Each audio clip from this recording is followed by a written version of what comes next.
Hello friends, smart study YouTube platform पर आप हो रोमा के साथ। लास्ट डे हमने कैपेसिटेंस के बारे में डिस्कस किया था कि कोई भी कैपेसिटर चार्ज कैसे होता है और उसमें कैपेसिटेंस की वैल्यू कितनी होती है। इसी टॉपिक को आगे बढ़ाते हुए आज हम डिफरेंट टाइप ऑफ कैपेसिटर के बारे में बात करेंगे। तो सबसे पहले आता है स्फेरिकल कैपेसिटर। नाम से ही पता चल रहा है कि ये कौन से शेप में होगा, स्फेयर शेप में। तो स्फेरिकल कैपेसिटर का कैपेसिटेंस कितना होगा, कैसे निकालेंगे। तो स्फेरिकल कैपेसिटर में दो कैपेसिटर लगे होते हैं। एक ये इनर स्फेयर और एक ये आउटर स्फेयर, और दोनों एक दूसरे से टच नहीं होंगे। इनके बीच में डाइलेक्ट्रिक मीडियम भरा हुआ होगा। जो इनर स्फेयर है उसका रेडियस आर ए है और जो आउटर स्फेयर है उसका रेडियस आर बी है। तो इसमें दो कंडीशन हो सकते हैं। पहला कि जब हम आउटर स्फेयर को अर्थ कर दें या ग्राउंड कर दें। ठीक है, यहाँ पर हम देख रहे हैं कि ये आउटर स्फेयर को ग्राउंड किया हुआ है और इनर स्फेयर पर हमने प्लस क्यू चार्ज दिया है।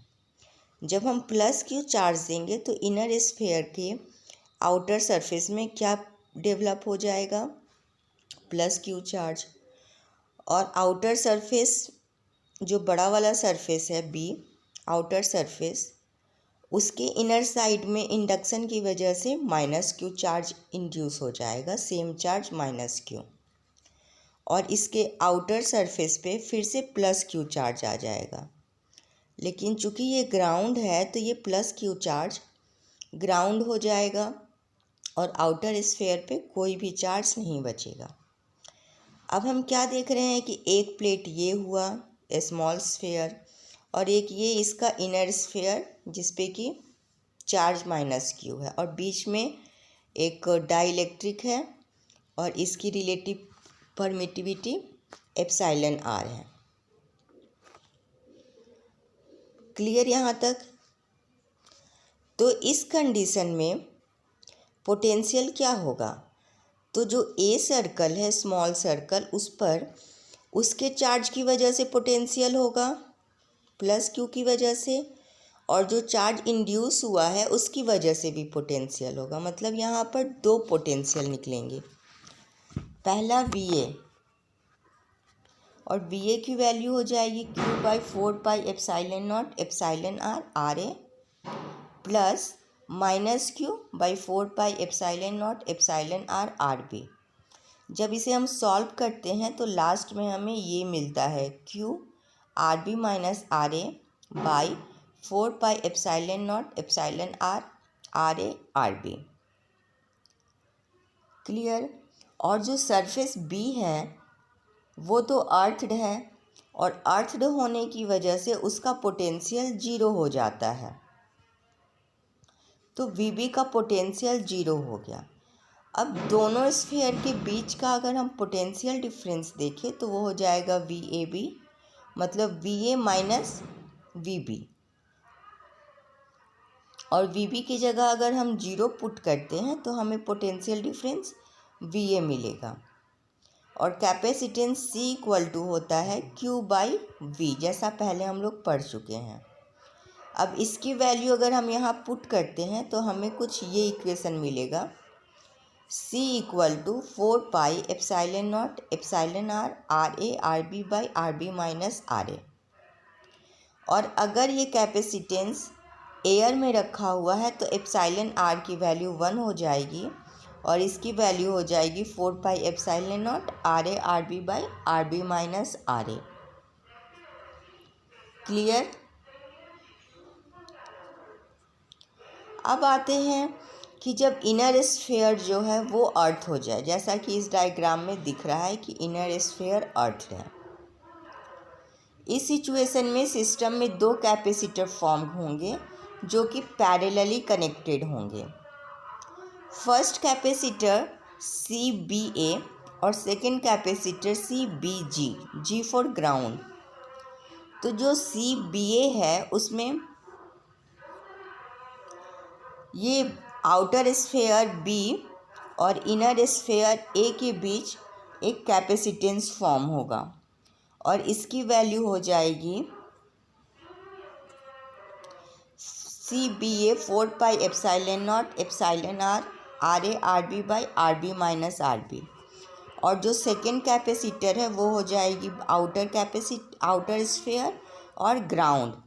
उसकी वजह से जो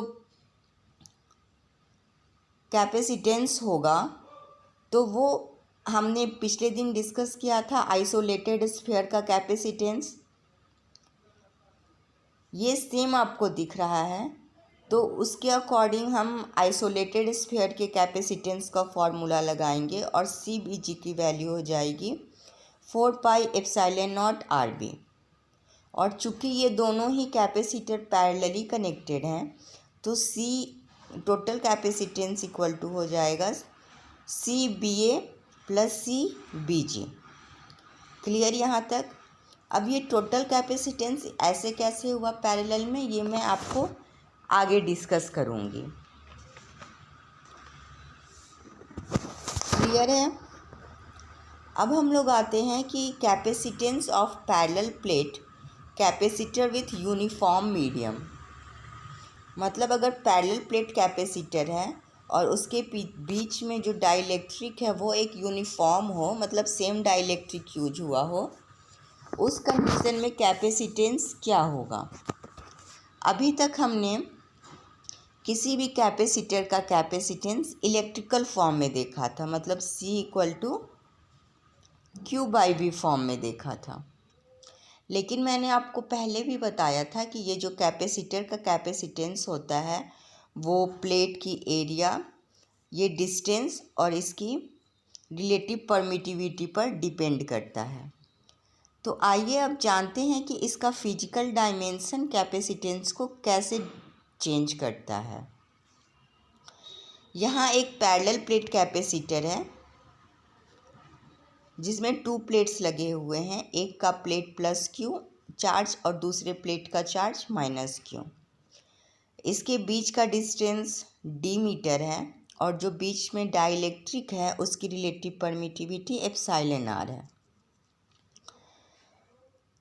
और दोनों प्लेट को चार्ज करने के लिए हमने V वोल्टेज लगाया है, तो ये दोनों प्लेट के बीच का भी वोल्टेज कितना हो जाएगा, V वोल्टेज हो जाएगा। क्लियर? अब हम इलेक्ट्रिक फ्लक्स डेंसिटी के बारे में बात करते हैं। तो इसकी इलेक्ट्रिक फ्लक्स डेंसिटी क्या हो जाएगी, चार्ज पर यूनिट एरिया तो Q/A। और इलेक्ट्रिक इंटेंसिटी क्या हो जाएगी, वोल्टेज बाय डिस्टेंस V/D। पिछली क्लास में हमने D और E के बीच रिलेशन देखा था, तो D = हो गया epsilon not epsilon R E। ठीक है, अब D की वैल्यू हमें मालूम है और E की वैल्यू मालूम है, दोनों वैल्यू हमने यहाँ पुट किया। V को हम यहाँ लेकर आए और A को हम यहाँ लेकर आए, तो Q/V = क्या हो गया, epsilon not epsilon R A/D। और Q/V किसके बराबर होता है, C के बराबर, तो C = क्या हो गया, epsilon not epsilon R A/D। Clear? ये उस टाइम की कैपेसिटेंस है जब इसे किसी मीडियम में रखा जाता है, और जब इसे हम एयर में प्लेस करते हैं तो एप्सिलॉन R की वैल्यू 1 हो जाती है और C की वैल्यू हो जाएगी एप्सिलॉन नॉट A/D। क्लियर? यहाँ तक क्लियर सबको? तो यहाँ हम क्या देखते हैं कि जो कैपेसिटेंस है वो एरिया ऑफ प्लेट के डायरेक्टली प्रोपोर्शनल है, एब्सोल्यूट परमिटिविटी के डायरेक्टली प्रोपोर्शनल है, और जो प्लेट्स के बीच का डिस्टेंस है उसके इन्वर्सली प्रोपोर्शनल है। क्लियर? ये तो हुई एक मीडियम की बात। लेकिन अगर हम कैपेसिटर को डिफरेंट मीडियम से सेपरेट कर दे तब क्या होगा। यहाँ पर देख रहे हैं कि दो प्लेट हैं और इनके बीच में 3 डिफरेंट मीडियम है जिसकी relative permittivity epsilon R1, epsilon R2 और एप्सिलॉन R3 है। ये जो एप्सिलॉन R1 है वो D1 डिस्टेंस तक है, एप्सिलॉन R2 D2 डिस्टेंस तक है और एप्सिलॉन R3 D3 डिस्टेंस तक है। और इसकी इलेक्ट्रिक इंटेंसिटी EV डिफरेंट है, E1, E2 एंड E3। तो इस कंडीशन में कैपेसिटेंस क्या होगा। सबसे पहले तो इस केस में भी जो फ्लक्स डेंसिटी है D वो सेम होगा क्योंकि चार्ज सेम है दोनों ही प्लेट पर और प्लेट एरिया भी सेम है, तो फ्लक्स डेंसिटी सेम हो जाएगी।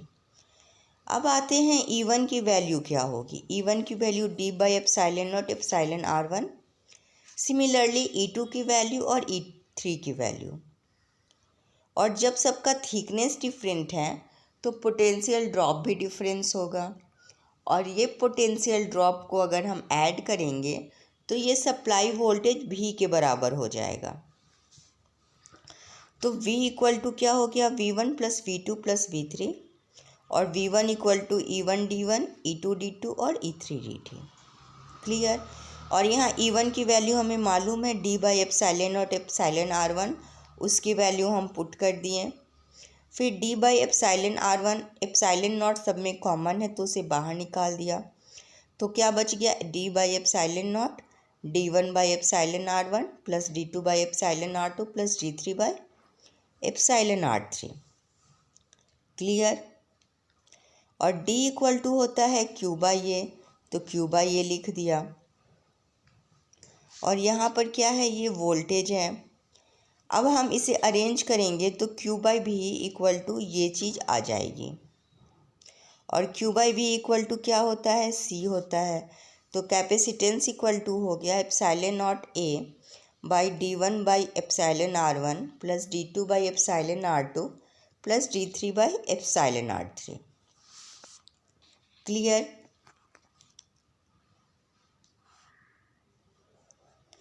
तो इस चीज़ को हम ऐसे भी लिख सकते हैं epsilon not A by summation of D by epsilon R।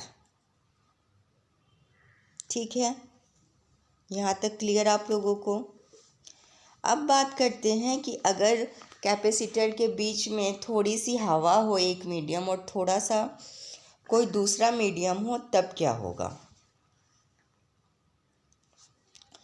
तो इस कंडीशन में हम देखते हैं कि कैपेसिटेंस इक्वल टू हो जाएगा epsilon not A by D minus T। T जो है ये दूसरे मीडियम का थिकनेस है T, और इसकी एप्सिलॉन R1 की वैल्यू 1 एयर की वजह से plus T by epsilon R2, और इसे सब रीअरेंज करेंगे तो इसकी वैल्यू कुछ ये आएगी epsilon not A by D minus T by epsilon R2। Clear. और अगर कैपेसिटर में हम डाइलेक्ट्रिक स्लैब को ऐसे इंट्रोड्यूस करें कि प्लेट के साइड तो एयर हो लेकिन बीच में वो स्लैब हो, और स्लैब की थिकनेस कितनी है, D है, तो इस केस में कैपेसिटेंस क्या होगा। तो इस केस में हम ये कैपेसिटेंस निकालेंगे, इसका निकालेंगे और इसका निकालेंगे, तो देख रहे हैं ये और ये दोनों की कैपेसिटेंस वैल्यू सेम आएगी। तो फिर से सेम ही कैपेसिटेंस हो जाएगा C equal to epsilon not A by D minus T plus T by epsilon R2। Clear. अब ये कुछ स्पेशल केसेस हैं पैरेलल प्लेट के, इसे हम देखते हैं।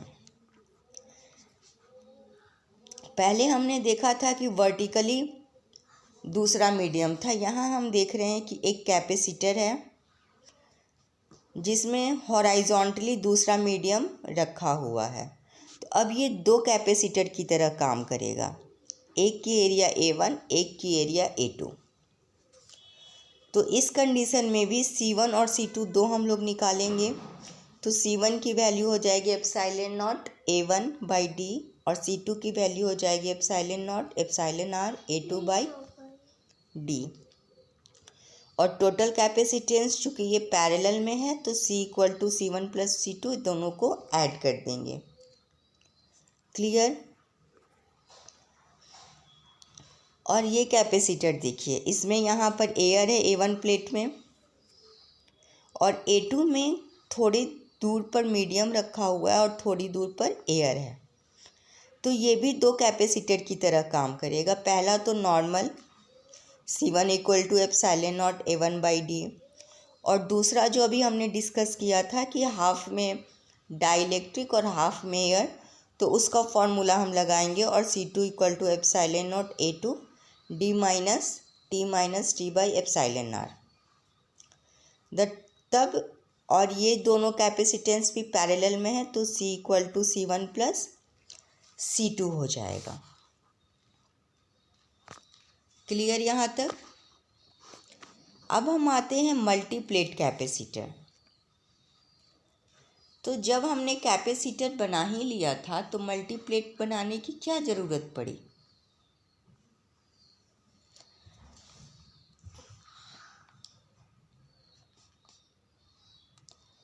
अगर हमें किसी सर्किट में हाई वैल्यू का कैपेसिटेंस की ज़रूरत होती है, हाई वैल्यू का कैपेसिटर चाहिए होता है, तो उसके लिए हम क्या करेंगे, प्लेट एरिया को इंक्रीज करेंगे। लेकिन कभी सोचे हो कि अगर 1 मीटर का प्लेट एरिया या 10 मीटर का प्लेट एरिया हो जाए तो उसे कैरी करना कितना मुश्किल होगा और वो कितना बल्कि हो जाएगा। तो इसी प्रॉब्लम को सॉल्व करने के लिए मल्टी प्लेट कैपेसिटर आया। इसके लिए हम क्या करते हैं कि जो अल्टरनेट प्लेट्स रख देते हैं एक के बाद एक और सारे प्लेट्स को डाइलेक्ट्रिक से सेपरेट कर देते हैं।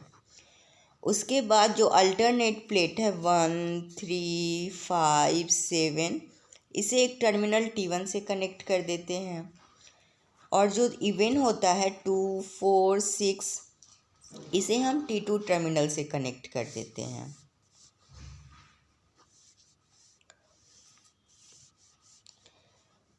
अगर इस सिस्टम में n प्लेट्स हैं तो इसमें कितना कैपेसिटर बनेगा।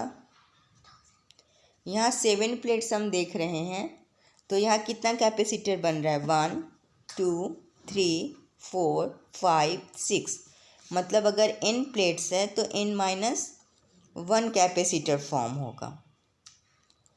और C इक्वल टू होता है क्या, epsilon not epsilon R A by D, और यहाँ n-1 प्लेट्स है तो टोटल कैपेसिटेंस n-1 टाइम्स हो जाएगा।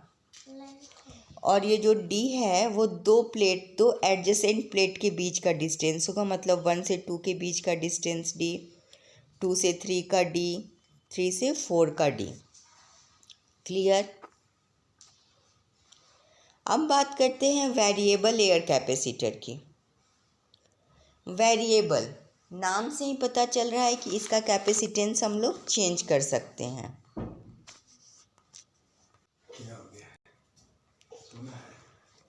ये भी एक मल्टीप्लेट कैपेसिटर है जिसका कैपेसिटेंस हम चेंज कर सकते हैं।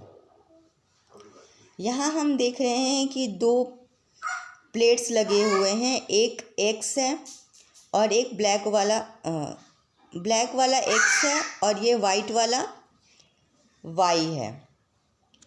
Y जो है वो फिक्स्ड है और जो X है उसके साथ शाफ्ट लगा हुआ है जिसे हम चेंज कर सकते हैं। ये दोनों ही सेट इलेक्ट्रिकली इंसुलेटेड होते हैं। जब हम शाफ्ट को रोटेट करते हैं तो X का सरफेस एरिया चेंज होता है और उसके साथ इसकी कैपेसिटेंस भी चेंज होती है। तो इसके कैपेसिटेंस की वैल्यू क्या आ जाएगी, n-1 epsilon not A by D. और इस तरह के कैपेसिटर की वैल्यू, कैपेसिटर का यूज हम रेडियो स्टेशन में रेडियो रिसीवर की तरह करते हैं। और इसकी वैल्यू जो होती है वो होती है 0 से लेकर 4000 पिकोफराड। क्लियर।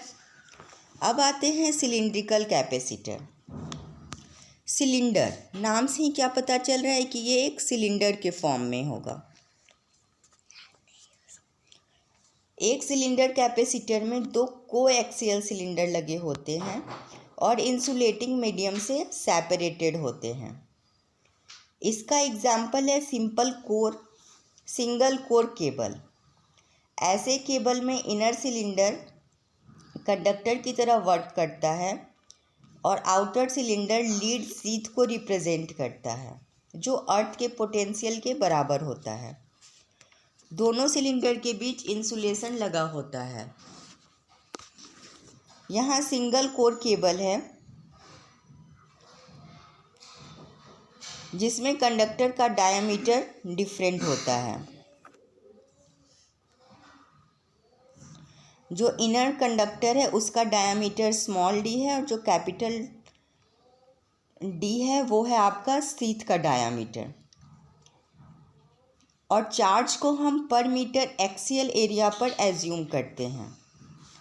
इनके बीच की जो डाइलेक्ट्रिक है उसकी रिलेटिव परमिटिविटी एप्सिलॉन आर है।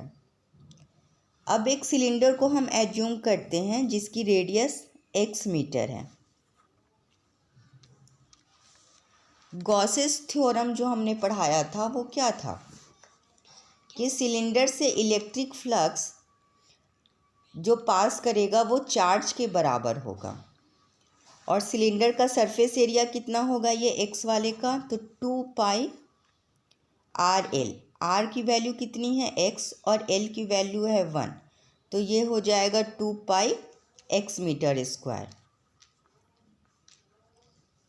और इलेक्ट्रिक फ्लक्स डेंसिटी क्या होती है, चार्ज पर यूनिट एरिया, तो Q बाई 2 पाई x। और इलेक्ट्रिक इंटेंसिटी क्या होती है, dx by epsilon not epsilon R, तो d की वैल्यू हम यहाँ पुट कर देंगे। अब अगर एक हम यूनिट पॉजिटिव चार्ज को x डिस्टेंस मूव करते हैं तो टोटल वर्क डन कितना हो जाएगा, Ex dx। और हमें इस चार्ज को इनर कंडक्टर से आउटर शीथ तक मूव कराना है, मतलब d/2 से कैपिटल D/2 तक मूव कराना है। और Ex की वैल्यू हम यहाँ पुट कर देंगे और फिर इसे इंटीग्रेट कर देंगे। ऐसा करने से हमें v की वैल्यू आ जाएगी Q/2 by epsilon not epsilon R log E d/d। और कैपेसिटेंस की वैल्यू होती है Q/v। यहाँ v की वैल्यू पुट करेंगे तो इस C की वैल्यू आ जाएगी epsilon nought R 41.4 log 10 d/d into 10⁻⁻9 farad. Clear. ये कैपेसिटेंस जो हमने निकाला उसमें हमने केबल का लेंथ 1 मीटर माना था, लेकिन अगर केबल लेंथ L मीटर है तो जो कैपेसिटेंस है उसकी वैल्यू भी L टाइम्स हो जाएगी और इसे L से मल्टीप्लाई कर देंगे। तो इस तरह आज हमने सिलिंड्रिकल और स्फेरिकल कैपेसिटर देखा। नेक्स्ट डे हम न्यू टॉपिक डिस्कस करेंगे। तब तक के लिए bye bye and have a nice day.